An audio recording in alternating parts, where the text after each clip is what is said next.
아멘. 오늘 우리에게 주시는 하나님의 말씀은 구약 성경 스가랴 4장 6절 한 절의 말씀입니다.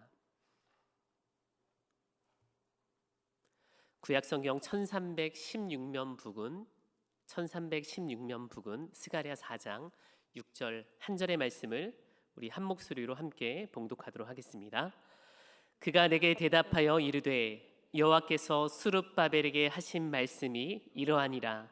만군의 여호와께서 말씀하시되 이는 힘으로 되지 아니하며 능력으로 되지 아니하고 오직 나의 영으로 되느니라. 아멘. 할렐루야. 주님의 전을 찾은 우리 성도의 삶 가운데 말씀의 은혜, 평강의 은혜가 더하기를 간절히 소망합니다. 오랜만에 큐티 개론으로 말씀을 나누려고 하는데요. 그동안 특정 주제를 정해놓고 시리즈로 설교를 해나갔는데 잠시 자유 본문으로 이렇게 설교를 나누려고 합니다. 그래서 어떤 본문으로 할까 하다가 때마침 로마서가 마무리되고 스가랴로 건너가게 되면서 말씀의 묵상의 깊이를 더하기 위해 큐티 개론하면 좋겠다라고 이렇게 생각했는데 스가랴를 살펴보니까요, 큐티 개론을 하지 않고 넘어갈 수 없는 귀한 말씀이 기록되어 있어서 아주 중요한 공동체의 진리를 전하기 위해서 큐티 개론으로 오늘 방향을 좀 잡아봤습니다. 스가랴의 큐티의 본문을 정한 것은 좀 전에 말씀드렸던 대로 시기가 맞아서 이 큐티 본문을 정한 것이 아니라 이 스가랴가 공동체와 그리스도를 따르는 제자들에게 방향을 제시해주고 있기 때문에 그래요. 우리가 인생에서도 이 방향을 놓치는 그 순간 혼란에 빠지고 어디로 가야 될지 모르는데 이 스가랴가 이스라엘 백성들에게 성전 재건 가운데 혼란에 빠진 이들에게 방향을 가르쳐 주므로 이들에게 재건을 완성시키고 또한 예수 그리스도의 초림과 재림을 기대하는 신앙으로 나아가게 하기 때문에 이 시기에 우리 큰빛 공동체에게 적절한 말씀이다 생각이 들었습니다. 이처럼 어디 공동체나 그리고 개인에게 있어서 삶의 목적과 방향은 굉장히 중요합니다. 방향이라는 이 단어를 떠올리니까요, 우리 삶 가운데 깊숙이 들어온 것이 있는데 그게 바로 내비게이션이에요.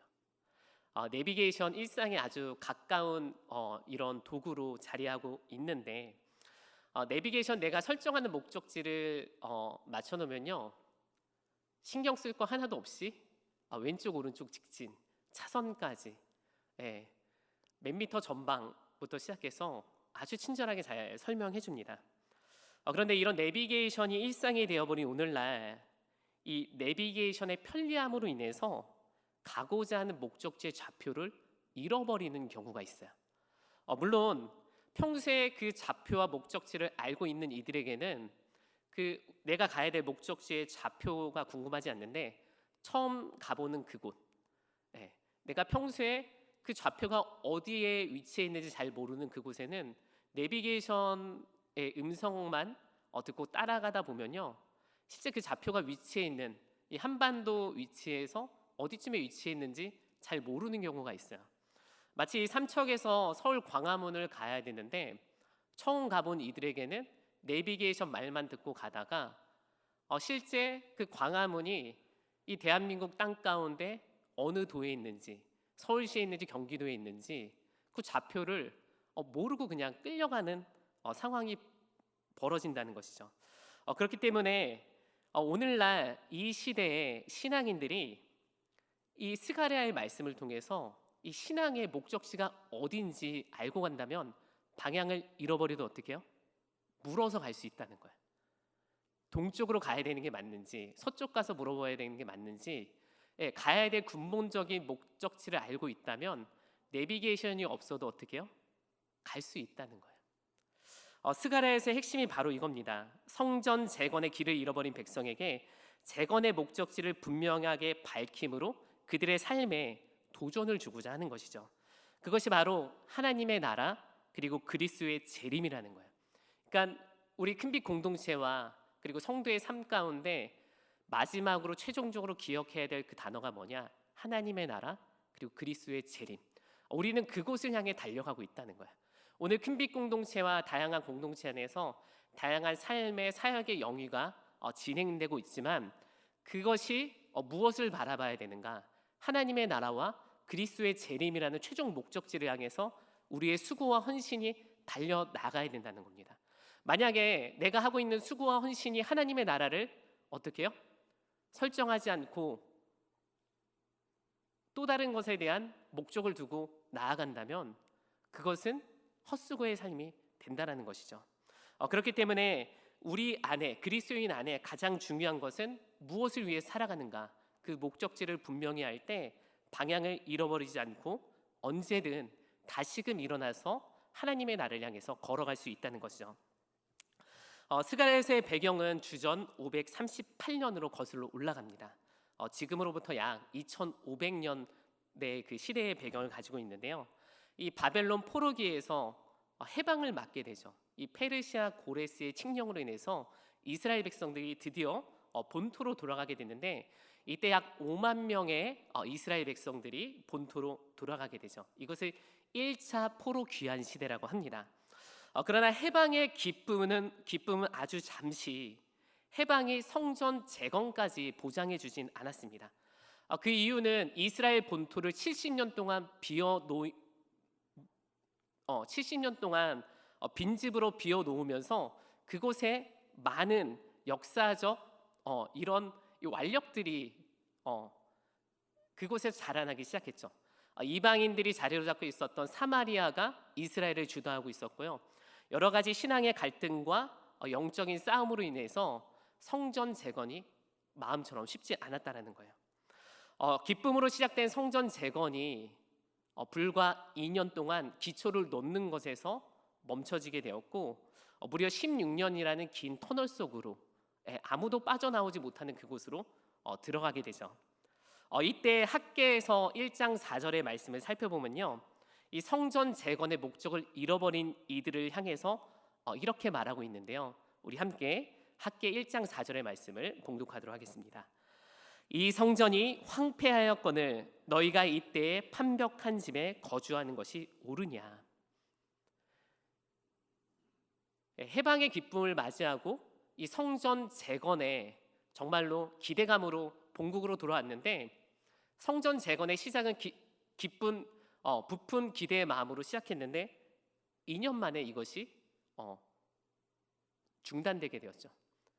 그러니까 이들이 성전 중심, 말씀 중심으로 다시금 모이려고 했는데 이것이 다양한 방해를 받자 그들은 자기 중심의 신앙으로 되돌아가게 됩니다.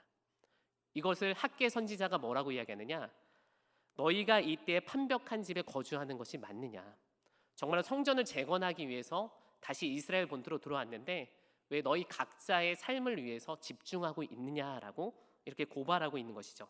이 성전 중심, 말씀 중심으로 살아가야 할 이스라엘 백성이 한계와 난간을 만나자 재빠르게 자신의 삶을 영위하기 위해서 각자 흩어져 버린 것입니다.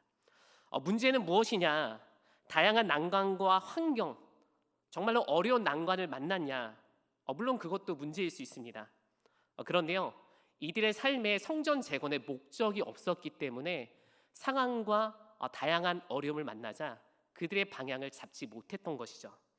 하나님께서는 자기 중심적인 신앙생활에 갇혀 이스라엘 백성을 깨우기 위해서 두 선지자를 부르십니다. 그 선지자가 바로 학개 선지자와 오늘 큐티 개론에 살펴보고 있는 스가랴 선지자죠. 그런데 이 두 선지자의 역할은 조금 달랐습니다. 동시대 약 2개월 차이로 이스라엘에서 이 말씀의 선포를 활동하고 있었는데 학개의 선지자는 성전 재건을 위한 현실적인 문제에 집중했고요. 스가랴 선지자들은 이들이 왜 성전을 재건해야 되는지 신앙의 도전, 그리고 이 성전을 통해서 앞으로 도래할 메시아 신앙, 이 땅 가운데 오실 예수 그리스도에 대한 말씀을 선포했다는 거예요. 이 두 가지를 하나님은 동시에 진행했습니다. 성전을 지금 당장 쌓는 것도 중요하면서 동시에 이 성전을 왜 쌓아야 되는지 이스라엘 백성들에게 방향을 가리켰다는 거죠. 이러한 하나님의 의지는 스가랴 선지자의 이름을 통해서도 우리가 잘 알아볼 수 있는데요. 그의 이름의 뜻을 살펴보면 여호와께서 뭐래요? 기억하신다. 하나님께서 기억하고 계셨다는 거예요. 하나님께서 스가랴 선지자를 통해서 무엇을 기억하려고 했었던가? 그것은 다른 것이 아니라 하나님께서 이스라엘 백성과 언약하셨던 그 언약을 스가랴를 통해서 되찾겠다는 거예요. 그러니까 이스라엘 백성들은 잃어버렸을지 모르지만 하나님께서는 잃어버리지 않고 스가랴를 통해서 그 기억을 다시금 되찾겠다라는 그 의미를 스가랴의 이름에 붙여서 스가랴를 이 땅에 보냈다는 것이죠. 그렇다면 하나님께서 이스라엘 향해 무엇을 기억하기 원하셨던가? 그것은 다른 것이 아니라 하나님이 아브라함과 이삭과 야곱에게 허락하셨던 그 약속의 땅, 그리고 수많은 민족들에 대한 그 약속을 되찾기 위해서 기억하고 계셨다는 것이죠. 창세기 8장 1절의 말씀을 살펴보면요, 하나님께서 위기의 순간 그 기억을 되살리시면서 선택하신 민족을 구해 주세요. 우리 함께 창세기 8장 1절의 말씀을 함께 봉독하도록 하겠습니다. 창세기 8장 1절입니다. 하나님이 노아와 그와 함께 방주에 있는 모든 들짐승과 가축을 기억하사. 네, 그렇습니다. 하나님께서 노아에게 심판의 때 어떻게 해요? 보호하시고 당대 은혜를 주셨잖아요. 그 은혜를 기억하시고 홍수로 심판한 것에서만 그친 것이 아니라 심판하신 이후에 물을 걷어주셨어요. 바람을 불어서 물을 걷어주셔서 그들이 다시금 뿌리 내릴 수 있도록 그 언약을 기억하셨다는 거죠. 또 출애굽기 2장 24절의 말씀을 살펴보면 이스라엘 백성들이 출애굽에서 고역을 당하고 있은 그때 아브람과 이삭과 야곱의 그 언약을 기억하사 비로소 그들을 어떻게 해요? 출애굽에서 탈출시키고 가나안 땅으로 이끄셨다는 것이죠. 우리 함께 출애굽기 2장 24절의 말씀을 봉독하도록 하겠습니다. 하나님이 그들의 고통 소리를 들으시고 하나님이 아브라함과 이삭과 야곱에게 세운 그의 언약을 기억하사. 그렇습니다. 하나님은요, 상황과 환경에 따라, 감정에 따라 그 언약을 바꾸시는 분이 아니라 하나님께서 한 번 맺은 기억은 반드시 기억하시고 그 때에 맞춰서 일하신다는 거예요. 이 말씀을 통해서 우리가 한 가지 기대해야 될 것은 무엇이냐? 우리의 감정을 붙들 때 하나님께서 일하신다는 거예요. 신앙이 뭐가 어렵냐면요, 우리의 감정이 요동할 때예요. 분명히 하나님의 때는 반드시 오게 됐는데 그 시간 앞에 내가 기다릴 수 있냐라는 것이죠. 근데 인간이 가장 힘들어하는 게 뭐예요? 그 때를 기다리기 어렵다는 거죠. 마치 그 때가 안 올 것 같기에 우리의 감정이 요동하는데 하나님께서는 그 때를 반드시 기억하셔서 어떻게 해요? 하나님의 언약을 이루어 가신다는 거죠. 이는 스가랴에 등장하는 8가지 환상을 통해서도 하나님께서 이제 이스라엘 백성들을 일으킬 거에 대한 기대감을 불어주십니다. 이것을 이 신학적인 용어로 묵시문학이라고 해요. 이 마치 어려운 상황과 환경 가운데 하나님은 이 묵시를 통해서 이스라엘 백성들의 이 상황과 환경을 일으켜 세우십니다. 이것을 좀 더 쉽게 이야기하자면 아직 하나님의 나라의 성전은 재건되지 않았는데 하나님이 이스라엘 백성들에게 오만 기대감을 보여주시는 거예요. 그런데 이스라엘 백성은 이 성전이 재건될 거에 대한 그림을 그릴 수가 없습니다. 왜냐? 상황과 환경이 너무 척박해요. 하나님이 이들을 일으킬 수 있는 방법이 그렇게 환상이라는 거예요. 이 땅에서 볼 수 없는 신비한 환상을 통해서 하나님이 앞으로 일어날 일들에 대한 기대감, 하나님이 그 언약을 이루시죠. 교회 뒤편에 아파트가 이제 들어서죠. 공사를 진행하고 있는데 아직은 건물이 올라가지 않았죠. 이 기초 공사를 하고 있는데 이 솔비치 가는 쪽에 뭐가 세워졌죠? 분양 사무실. 네. 아직 아파트가 세워지지 않았지만 어떻게요? 실제 아파트와 비슷한 실물과도 같은 그런 분양 사무실과 아파트의 모습을 재현함으로 아직 이 아파트가 어떻게 구현되지 못하는 구매자들에게 어떻게 해요? 기대와 소망을 주는 거잖아요. 그래서 계약하는 거잖아요. 이 아파트 들어가면 좋겠다 하는 것처럼 하나님께서 묵시문학을 통해 환상을 주는 거는 지금 상황이 너무 척박하지만 환상을 통해서 내가 너의 나라를 반드시 세워가겠다는 것을 어떻게 해요? 꿈과 환상으로 보여주시는 거예요. 그러니까 스가랴서에 보면은 이 환상의 이야기가 다소 혼란스럽고 이해하기 어렵게 나옵니다. 그런데 그 목적은 뭐예요? 이스라엘 백성을 세우시기 위한 하나님의 언약이라는 거죠. 첫 번째로 등장한 그 환상을 보게 되면요, 천사들이 막 대화를 하는데 어떤 대화가 있느냐? 스가랴 1장 12절의 말씀을 우리 함께 봉독하도록 하겠습니다. 여호와의 천사가 대답하여 이르되 만군의 여호와여, 여호와께서 언제까지 예루살렘과 유다 성읍들을 불쌍히 여기지 아니하시려 하나이까? 이를 노하신 지 70년이 되었나이다 하매. 이스라엘 백성들이 바벨론 포로에 70년 동안 붙잡혔다 돌아오게 되는데, 성벽 재건이 2년 만에 중단되고 16년이라는 터널 속으로 계속 들어가고 있습니다. 그렇기 때문에 이 천사가 환상 가운데 나타나서 하나님께 질문해요. 이스라엘 백성들 언제까지 이렇게 두실 겁니까? 라고 이렇게 질문하자 하나님의 천사가 14절에 뭐라고 이야기하시느냐? 우리 함께 스가랴 1장 14절을 봉독하도록 하겠습니다. 내게 말하는 천사가 내게 이르되 너는 외쳐 이르길 만군의 여호와의 말씀에 내가 예루살렘을 위하여 시온을 위하여 크게 질투하며. 하나님이 뭐라고 말씀하시느냐? 70년 동안 너희들을, 그리고 성전 재건을 그냥 두는 게 아니라 그 상황을 놓고 크게 질투하고 있대요. 질투가 무엇입니까? 질투가 언제 일어나요? 권사님, 질투가 언제 일어납니까? 내게 빼앗겼다는 느낌이 들 때, 내게, 누군가에게 내가 더 사랑하는데 이거 내 건데 누군가에게 빼앗겼다라는 느낌을 받을 때 어떻게 해요? 질투가 일어나요. 하나님이 이스라엘 향해서 크게 질투했다는 것은 지난날 아브라함과 이삭과 야곱에게 행하셨던 그 언약을 하나님은 기억하고 있는데 이들은 70년이라는 시간 속에서 그 목적을 상실했다는 겁니다. 그렇기 때문에 하나님이 그 질문하는 천사에게, 천사도 이스라엘 백성 보기에 너무 안타까웠겠죠. 그렇기 때문에 하나님에게 질문했던 거죠. 하나님, 언제까지 이스라엘 백성 저렇게 내둘 겁니까? 그랬더니 그 상황을 보면서 안타까이 여기며 크게 질투하셨다는 거예요. 인간에게도 질투나면 어떻게 합니까? 굉장히 속상하죠. 질투를 막을 수 없죠. 질투난 사람들 보면요, 난리 나요. 진짜 난리 나요. 막을 수 없어요. 그 되찾고자 하는 그 마음을 주체할 수 없다는 거죠. 근데 하나님께서 크게 질투했다는 것은 내가 언약한 내 백성을 반드시 되찾겠다는 거예요. 하나님의 때에 하나님이 반드시 그들을 되찾겠다는 것이죠. 하나님께서는 이스라엘 백성과 맺은 언약을 지키기 위해서 어떻게 하느냐? 이스라엘의 마음을 준비시키는데, 이는 성전 재건이 단순히 벽돌을 쌓는 것에서 그치는 것이 아니라 보다 더 높은 마음의 동기를 부여하심으로, 그러니까 스가랴 선지자의 사명이죠. 이들이 왜 성전 재건을 해야 되는지 그 마음의 동기를 불어넣으세요. 그래서 우리가 마음에 낙심이 될 때 기도해야 되는 게 무엇이냐? 하나님께 선한 마음을 달라고 요청하는 거예요. 그러니까 이 마음을 내가 먹는 것 같기는 하지만, 물론 의지적으로 결단하며 나아가는 인간의 삶의 영역이 있지만, 우리가 하나님을 닮은 하나님의 형상이기에 어떻게 해요?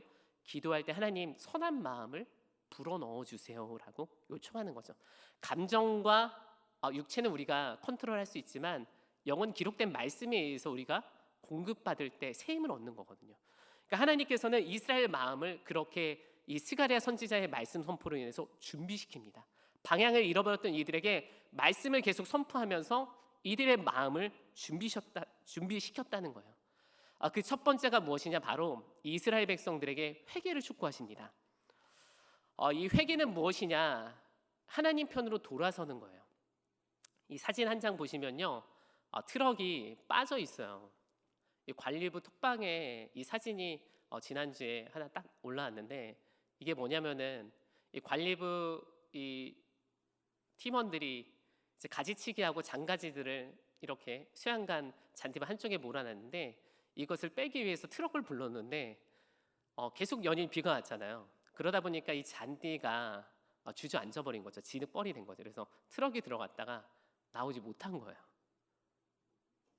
자, 아무리 엑셀을 밟는다고 이 뻘에 파진 트럭이 나올 수 있을까요? 물론 특별한 기술을 가지고 있는 분들은 나옵니다. 그런데 아무리 해도 나오지 않을 때 어떻게 해야 돼요? 어떻게 해야 돼요? 보험사 불러야죠. 네. 근데 김현진 성도님이 나타나셨나 봐요. 그래서 차에서 걸어서 땡겨서 뺐다고 합니다. 그래요. 내가 아무리 엑셀을 받고 핸들을 돌리고 해도 안 될 때는 누군가의 도움을 받아야 됩니다. 회개라는 거는 내 의지와 뜻대로 되지 않는 거에서 어떻게 하나님의 도움의 손길로 돌아서는 거예요. 그러니까 회개한다는 게 하나님이 나의 잘못을 막 이렇게 후벼 파고 막 이렇게 저에게 어려움을 주는 게 아니라 하나님의 손길을 붙잡는 것이 바로 회개라는 거예요. 이처럼 회개는 단순히 내 의지로 벽돌을 쌓는 거에서 그치는 것이 아니라 이 벽돌을 왜 쌓아야 되는지, 하나님의 성전이 왜 중요한지, 왜 말씀 중심의 신앙생활을 해야 되는지 그 삶의 진영을 쌓아가는 거예요. 그러니까 스가랴 선지자가 그 목적을 잃어버린 이들에게 회개를 촉구하며 성전 재건의 근본적인 목적을 제시했던 것이죠. 스가랴서는 이를 위해 하나님의 말씀에 집중해야 된다라고 강조하고 있습니다. 회개를 선포하고 하나님 말씀 가운데 나오라고 촉구하고 있어요. 우리 함께 스가랴서 1장 3절의 말씀을 살펴보는데요. 이 1장 3절의 말씀을 살펴보면요, 계속 반복되는 단어가 있는데 그것이 만군의 여호와. 우리 함께 스가랴 1장 3절의 말씀을 봉독하도록 하겠습니다. 그러므로 너는 그들에게 말하기를 만군의 여호와께서 이처럼 이르시되 너희는 내게로 돌아오라. 만군의 여호와의 말이니라. 그리하면 내가 너희에게로 돌아가리라. 만군의 여호와의 말이니라. 아멘. 신앙은 이 땅을 향해 하나님께서 말씀하신, 하나님께서 선언하신 그 말씀을 나도 같이 신앙 고백으로 선언하는 거예요. 그러니까 하나님께서 이 땅을 향해서 빛이 있으라라고 선포하시고 선언하셨어요. 그러니까 우리도 어떻게 해야 되느냐? 신앙은 하나님이 말씀하신 그 선언을 같이 따라하는 거예요. 내 고백으로 같이 고백하는 거예요. 다음 주 토요일이면 동해 삼척 지방회에서 골든벨이 열립니다. 이번에도 저희 아동부 아이들이 나가는데 작년에는 한 17명 나갔던 걸로 기억하는데요. 올해는 1명 나가요. 네, 양상이 많이 다른데 그래도 괜찮습니다. 많이 나가고 안 나가는 것도 여러 가지 의미가 있지만 이번에는 작년과 다르게 성경 필사를 또 준비했어요. 성경 필사도 준비하고 골든벨도 준비하고. 그런데 이 성경 필사가 보통 어려운 게 아니에요. 예레미야 막 50장짜리, 신명기 막 40몇 장짜리, 사도행전 6가지의 성경을 써야 되다 보니까 집에서 곡소리가 나요. 그러니까 처음에 호기롭게 막 이렇게 달려들었다가 부모님들이 아마 아이들이랑 엄청 이렇게 또 진동이 있을 거라고 예상이 됩니다. 어쨌든 필사도 준비하고 골든벨도 나아갔는데 골든벨의 문제의 첫 번째가 뭐냐? 창세기 1장 1절의 말씀을 쓰라는 거예요. 지방대, 연회대, 전국대 첫 번째 문제가 뭐냐? 창세기 1장 1절의 말씀을 쓰라는 거죠. 물론 아이들에게 팁을 주는 것도 팁을 주는 어떤 시작일 수도 있지만 이거는 선언이에요. 신앙의 선언이고 신앙의 고백이라는 거죠. 그러니까 골든벨을 내가 울려야 되겠다. 많이 이걸 지식으로 쌓아서 골든벨을 울려야 되겠다라는 문제가 아니라 태초에 하나님이 천지를 창조하셨다라는 그 창조에 대한 선언에 나도 어떻게 해요? 화답하고 신앙으로 고백하며 나아가는 거예요. 그러니까 만군의 여호와의 이름의 말씀에 우리가 반응해야 되는 이유는 다른 것이 아니라 전지전능하신 하나님, 말씀으로 이 세상을 창조하신 하나님의 내가 동의하고 나아갈 때 하나님의 그 놀라운 힘과 능력이 우리의 삶을 감싼다는 겁니다. 그런데 이 만군의 여호와라는 이 단어를 NIV 성경으로 보면요, 뭐라고 써 있느냐? 얼마이티라고 써 있죠. 더 로드, 우리 주님은 전능하신 주님. 마이티라는 단어가 큰 힘과 능력이라는 의미가 있는데 거기에 얼이 붙었어요. 그러니까 전능하신 하나님이라는 거. 전능하신 하나님, 능치 못하실 일이 없다는 것을 선언하고 나도 그렇게 살기로, 내 삶이 그 손길에 의해서 이끌림 바 되기를 원한다고 어떻게 해요? 선언하는 거야. 그러니까 내 감정과 내 육체의 힘은 그 얼마이티하는 힘에 도달할 수 없지만 하나님의 힘이 나를 이끌어가기를 어떻게 해요? 선언하고 요청한다는 거예요. 우리가 그래서 영혼 육이잖아요. 이 균형을 잡는 게 굉장히 중요합니다. 어떤 감정적으로만 살 수도 없고요. 우리 육체의 편안함을 위해서만 살 수도 없어요. 또 보여지는 대로만 살 수도 없죠. 그러기엔 기록된 말씀이 어떻게 해요? 영이잖아요. 우리의 이성으로는 믿을 수 없지만 그 영적인 말씀을 함께 선언하고 나아갈 때 영의 감정을 어떻게 해요? 다스리고 이끌이고 우리 감정이 육을 다스려 이끌여서 하나님의 사람으로 온전하게 한다는 것이죠. 이게 바로 하나님 나라의 원리고 신비라는 것이에요. 스가랴 선지자가 이 작업을 했던 것이죠. 감정으로도 안 되고 육으로도 안 되는데 하나님의 말씀으로 이 우선순위를 정렬해 나갈 때 전능하신 하나님께서 비로소 이스라엘 향한 성전 재건을 시작하셨다는 것이죠. 그런데 여기에는 한 가지 주의해야 될 점이 있습니다. 그것이 무엇이냐? 바로 스가랴 1장 4절 말씀인데요. 스가랴가 무엇을 당부하라고 말하느냐? 그 여호와 하나님의 말씀을 어떻게 해요? 따르되 당부해야 될 것을 강조합니다. 우리 함께 4절의 말씀을 봉독하도록 하겠습니다. 너희 조상들을 본받지 말라. 옛적 선지자들이 그들에게 외쳐 이르되 만군의 여호와께서 이같이 말씀하시기를 너희가 악한 길 악한 행위에서 떠나 돌아오라 하셨다 하나 그들이 듣지 아니하고 내게 귀를 기울이 아니하였느니라. 여호와의 말이니라. 아멘. 이 말씀 보면은 주의해야지 하면서도 한 가지 반문이 들어요. 너희 조상들을 본받지 말라. 기분 나쁠 수도 있습니다. 그리고 실제 삶을 살아가 보면요, 부모님 말이 안 맞은 게 없어요. 네, 부모님께서 해주신 그 말이 거의 맞아요. 네, 상황이 좀 크고 다르게 작게 좀 다르지 보편적으로는 조금 어르신들의 말씀, 가르치는 말씀이 맞다라는 거예요. 그렇기 때문에 말씀 묵상하면서 조상들을 본받지 말라. 조상들의 지혜가 인류의 제국을 또 일으켰잖아요. 오늘날 AI 시대 얼마나 편합니까? 이 혜택의 문명이 조상들의 기술에 의해서 또 지금 우리가 누리는 혜택인데 왜 조상들을 본받지 말라라고 이렇게 말한 것일까? 여기 본문에서 말하는 조상들을 본받지 말라는 이 조상들의 주옥 같은 지혜를 본받지 말라는 것이 아니라 그들이 하나님 말씀에 순종하지 못했던 그 상황을 본받지 말라라고 말하는 것이죠. 그러니까 불순종한 세대와 그들의 판단들, 죄를 저지를 수 있었지만 회개하지 못하고 어떻게 해요?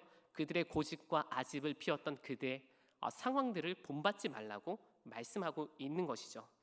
말씀을 묵상하면서 이스라엘 백성은 이미 선민이었습니다. 하나님께서 특별히 택한 백성이었어요. 그리고 하나님의 놀라운 역사를 수도 없이 경험했음에도 불구하고 왜 그렇게 불순종의 역사에 쓸 수밖에 없었던 것일까?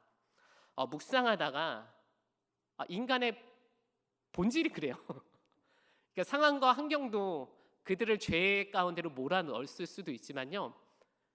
그러니까 언제든 죄를 꽃피울 수밖에 없는 것이 우리의 존재라는 거죠.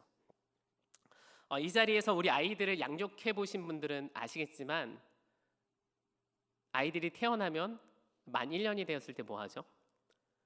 돌잔치 하죠. 돌잡이도 하잖아요. 네. 돌 되기 전부터 어떻게 해요?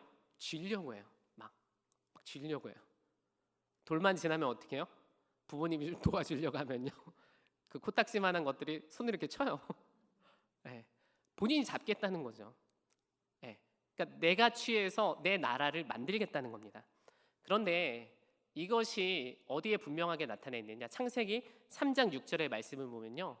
에덴 동산에서 범죄가 이루어지는 과정 가운데 왜 이것이 이런 범죄로 연결되는가? 그들의 마음의 동기를 살펴보면 이 여자가 그 나무를 본즉 뭐래요?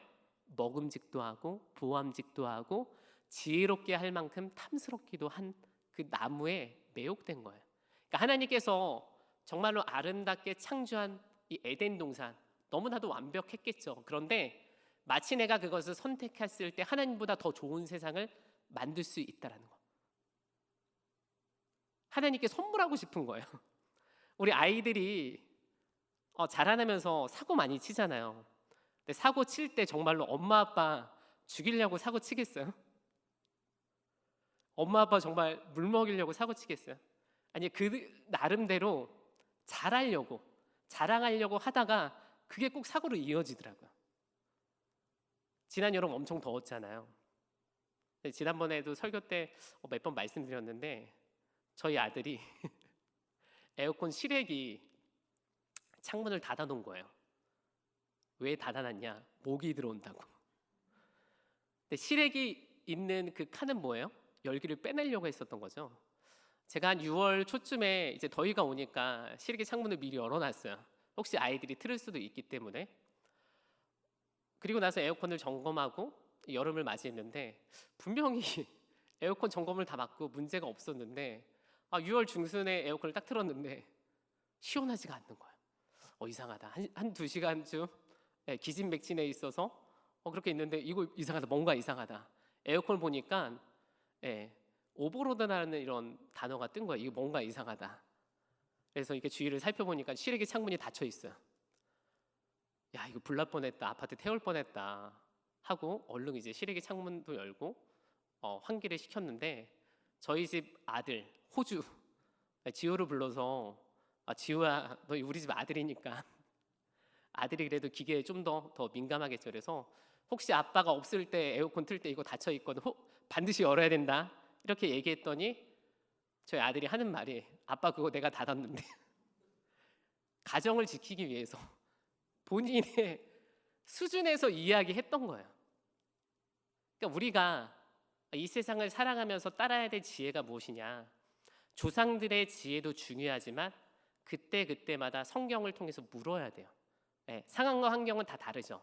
마음도 달라요. 시대도 다르지만 그때마다 하나님께서 이 상황과 환경 가운데 주시는 말씀, 단순히 어떤 도구적 지혜를 구하는 것이 아니라 나아가야 될 방향에 대한 지혜를 구하면요, 하나님께서 말씀으로 어떻게 해요? 가르쳐 주세요. 그러니까 우리는 무엇을 해야 되느냐? 말씀을 많이 할수록 좋아요.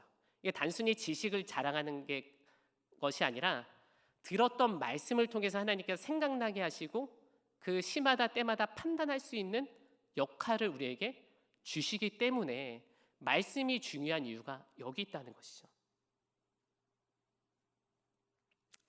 그렇기 때문에 우리는 하나님께서 창조하시고 우리를 너무나도 사랑하시는 기록된 말씀 가운데 스가랴서를 통해서 우리 10월 한 달이 도전이 되기를 간절히 소망합니다. 자, 그럼 신앙인들은 자신의 생각과 판단을 버리고 고지곧대로 살아가야 하는가? 그렇지 않죠. 좀 전에 말씀드린 하나님의 말씀에 귀 기울이지 않고 우리 4절의 말씀 다시 한번 살펴보도록 하겠습니다. 함께 봉독하겠습니다. 너희 조상들을 본받지 말라. 옛적 선지자들이 그들에게 외쳐 이르되 만군의 여호와께서 이같이 말씀하시기를 너희가 악한 길 악한 행위를 떠나서 돌아오라 하셨다 하나 그들이 듣지 아니하고 내게 귀를 기울이지 아니하였느니라. 여호와의 말이니라. 그렇습니다. 조상들의 행위를 본받지 말라는 것이 아니라 악한 그 상황 가운데 돌아오라, 하나님의 말씀으로 돌아오라라는 것을 우리가 기억해야 되고 주의해야 되는 거죠. 학개 선지자는 학개 1장 13절과 14절의 말씀에 하나님의 말씀에 귀 기울일 때 어떻게 되는지, 이스라엘 백성들의 상황이 어떤지 그것을 보고하고 있습니다. 우리 함께 학개서 13장 14절의 말씀을 봉독하도록 하겠습니다. 그때 여호와의 사자가 학개가 여호와의 위임을 받아 백성에게 말하여 이르되 여호와가 말하노니 내가 너희와 함께 하노라 하니라. 여호와께서 스알디엘의 아들 유다 총독 스룹바벨의 마음과 여호사닥의 아들 대제사장 여호수아의 마음과 남은 모든 백성의 마음을 감동시키매 그들이 와서 만군의 여호와 그들의 하나님의 전 공사를 하였으니. 16년 동안 터널에 갇혀서 빠져나오지 못한 이들이 성전 재건을 무엇 때문에 시작하였느냐? 다른 것이 아니라 하나님의 말씀을 들을 때, 하나님의 말씀을 경청할 때 이들의 마음이 감동되고 비로소 벽돌을 쌓아 올렸다는 거예요. 무슨 벽돌을 쌓아 올릴까? 설계도 중요하지만 왜 이 성전을 쌓아야 되는지, 신앙의 중심이 무엇인지 밝히 알았다는 것이죠. 결국 하나님께서는 하나님의 말씀을 통해 반드시 그 언약을 이루어 가십니다. 혹여 우리의 상황 가운데 절망하고 있는 것들, 그리고 정말 긴 터널 앞에서 어찌할 바 몰라 갈 길 헤매고 있다면요, 우리가 더 이상 고민하지 말아야 될 것은 하나님께서 하나님의 백성을 일으켜 세우신다는 거예요. 말씀을 통해서 말씀을 듣게 하심으로, 스가랴 선지자를 보내심으로 그들의 좌초되어 있는 그 공동체를 일으켜 세우고 삶의 길을 내신다는 거예요. 우리가 한 가지 더 주의해야 될 게 있는데, 그게 뭐냐면요, 하나님의 말씀을 들을 때 우리의 감정과 육체가 먼저 반응하지 않도록 우리는 특별히 이 말씀에 귀를 기울여야 됩니다. 스가랴서 4장 6절, 오늘 본문이죠. 우리 말씀 함께 봉독하도록 하겠습니다. 그가 내게 대답하여 이르되 여호와께서 수룹 바벨에게 하신 말씀이 이러하니라. 만군의 여호와께서 말씀하시되 이는 힘으로 되지 아니하며 능력으로 되지 아니하고 오직 나의 영으로 되느니라. 아멘. 자, 우리 노란색 본문만 한 번 더 읽어볼까요? 이는 힘으로 되지 아니하며 능력으로 되지 아니하고 오직 나의 영으로 되느니라. 힘으로 되지 않는데요. 제가 아동부 아이들에게 설교하면서 서두에 늘 얘기하는 게 있어요. 애들아, 교회는 말이야, 교회는 딱 한 가지 진리를 알려주는 것이야. 그게 뭐냐면 하나님의 말씀이야. 학교는 너희들에게 다양한 지식을 가르쳐주지만 교회는 세상이 할 수 없는 단 한 가지가 있어. 그게 뭐냐면은 바로 하나님의 영, 하나님의 나라를 가르쳐주는 거야. 그러니까 우리가 교회에 와서 해야 될 가장 중요한 것이 뭐냐면요, 하나님의 말씀을 아는 거예요. 그러니까 하나님의 전에 와서 힘으로 능으로 할 수 없다는 것을 인지할 때 어떻게 해요? 하나님의 말씀이 비로소 들리는 거예요. 제가 우리 아이들에게 요즘 사사기 말씀을 진행하고 있는데, 사사기 말씀 보면요, 사사가 등장하기 전까지 이스라엘 백성들이 고난받아요. 고난받다 하는 게 뭐냐면요, 비로소 기도해요. 그리고 하나님이 그 기도 소리를 들으시고 사사를 보내주십니다. 제가 아이들에게 설교를 집중하기 위해서 뭐라고 말하느냐, 가나안 족속들에게 괴롭힘 당할 때 애들아, 이스라엘 백성이 뚝배기 깨져. 뚝배기 계속 맞아. 18년 동안 17년 동안 계속 맞아. 미디안과 가나안들에게 뚝배기 맞다 견디다 못할 때 뭐 하는지 알아? 기도해. 근데 교회는 뚝배기 맞기 전에 하나님의 영이 있다는 것을 알려주는 거야. 너희들 오늘 여기 와서 간식 먹고 돌아가는 게 아니야. 떡볶이는 그냥 너희들 섬기려고 해주는 거지. 정작 중요한 거는 하나님의 말씀을 듣고 우리가 하나님의 말씀으로 지음받은 존재야. 이거를 알려주는 것이 교회야. 그러니까 교회에서 힘과 능으로 하면 될까요? 교회뿐만이 아니라 내가 살아가는 모든 영역에서 힘과 능을 배제하는 게 아니에요. 하나님의 말씀 안에 우리의 감정과 육체가 다스려져서 하나님의 사람으로 살아가기를 원한다는 것이죠.